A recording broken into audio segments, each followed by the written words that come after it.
दोस्तों, कैके राज्य में सत्यकेतु नाम का राजा हुआ करते थे। उनके 2 पुत्र थे। बड़े पुत्र का नाम प्रताप भानु और छोटे पुत्र का अभिमर्दन था। राजा सत्यकेतु के बड़ा बेटा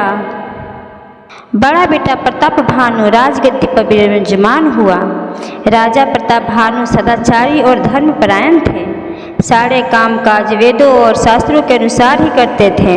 वे ब्राह्मणों और संतों का विशेष आदर करते थे। तो एक बार राजा प्रताप भानु शिकार के लिए जंगल में गए। अचानक उनकी नज़र एक जंगली सूअर पर पड़ी और उन्होंने उसका पीछा किया। जंगली सूअर छिपता छिपाता वहां से भाग निकला, लेकिन राजा प्रताप भानु भी तीव्र गति से उसका पीछा करने लगे। वे इसलिए उसके साथ आए सहचरों का साथ भी छूट गया। सूअर का पीछा करते हुए राजा प्रताप भानु जंगल के मध्य पहुंचकर रास्ता भटक गए और सूअर भी न जाने कहां जाकर छिप गया। मध्यरात्रि का समय हो गया था। तभी उन्होंने वहां और एक कुटिया दिखाई पड़ी। उस कुटिया में एक कपटी महात्मा बनकर निवास करता था। पहले वह राजा था जो युद्ध में राजा प्रताप भानु के हाथों हार गया था।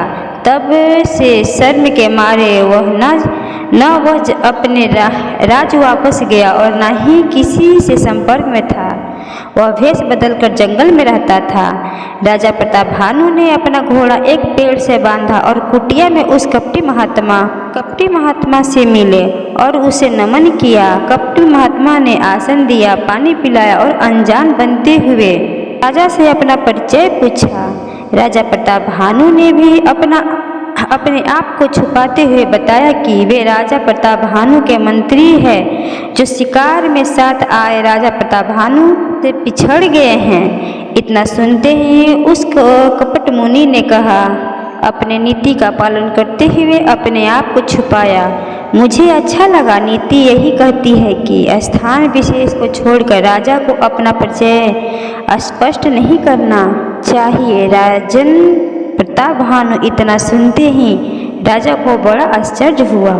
क्षमा मांगते हुए राजा ने कपटी महात्मा के घोर जंगल में निवास और उनके बारे में जानकारी पूछी। कपटी महात्मा ने बताया कि जब से पृथ्वी बनी है उनका एक ही जन्म होने के कारण एक तन्नु उसका नाम है और मैं यहाँ तपस्यारत हूँ। उन्होंने आगे कहा कि हे राजन, मैं चक्रवर्ती के लक्षण देख रहा हूँ। उस कपटी महात्मा ने अपनी बातों से राजा प्रताप भानु का विश्वास जीत लिया, साथ ही चक्रवर्ती की लालसा भी राजा भानु के दिल में जगा दी। राजा प्रताप भानु उसके माया जाल में आ फंस गए और चक्रवर्ती सम्राट के पद हेतु उनसे विचार विमर्श करने लगे। तब उस कपटी महात्मा ने राजा प्रताप भानु से कहा कि उसके जीवन में संकट सिर्फ ब्राह्मणों के श्राप से ही आ सकता है। इस संसार में ब्राह्मणों के श्राप के अतिरिक्त कोई और तुम्हारा कुछ भी नहीं बिगाड़ सकता है। इस संसार में ब्राह्मणों के श्राप के अतिरिक्त कोई तुम्हारा कुछ भी नहीं बिगाड़ सकता। इसलिए सभी ब्राह्मणों को निमंत्रण देकर उन्हें भोजन कराओ। इस प्रकार सभी ब्राह्मण तुम्हारे अधीन हो जाएंगे और तुम्हारे जीवन में कभी कोई कष्ट नहीं आएगा। लेकिन ब्राह्मणों के लिए भोजन मुझे ही बनाना पड़ेगा। आज से 3 दिन बाद मैं तुम्हारे पास आऊँगा और इस घटना के बारे में बताऊँगा, जिससे तुम मुझे पहचान जाओगे। हमारे इस मिलन का तुम किसी से कोई भेद न खोलना, अन्यथा सब व्यर्थ हो जाएगा। रात्रि बहुत हो गई है, तुम आराम करो। सुबह घोड़े समेत अपनी शक्ति से तुम्हें राजमहल पहुंचा दूंगा। थके हुए राजा प्रताप भानु ने इतना सुना और मन ही प्रसन्न होकर वहीं सो गए। राजा प्रताप भानु जब सो गए तब एक राक्षस आया। ये वही राक्षस था जो जंगली सुअर का भेष धारण कर राजा आप भानु को यहाँ लेकर आया था। उस राक्षस का नाम था कालकेतु था। उसके 100 पुत्र और 10 भाई थे, जिन्होंने ब्राह्मणों, संतों और देवताओं को दुखी कर दिया था।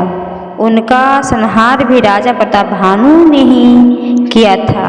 अब दोनों ने मिलकर राजा प्रताप भानु से बदला लेने के लिए एक चक्रव्यूह की रचना कर डाली। सोते हुए राजा को मायावी राक्षस घोड़े सहित उसके राज्य में छोड़ आया। 3 दिन बाद वही राक्षस कालकेतु पुरोहित का भेष बनाकर राजा प्रताप भानु के पास गया और जंगल की बात याद करवाई। राजा प्रताप भानु ने 1 लाख ब्राह्मणों को निमंत्रित भी कर दिया।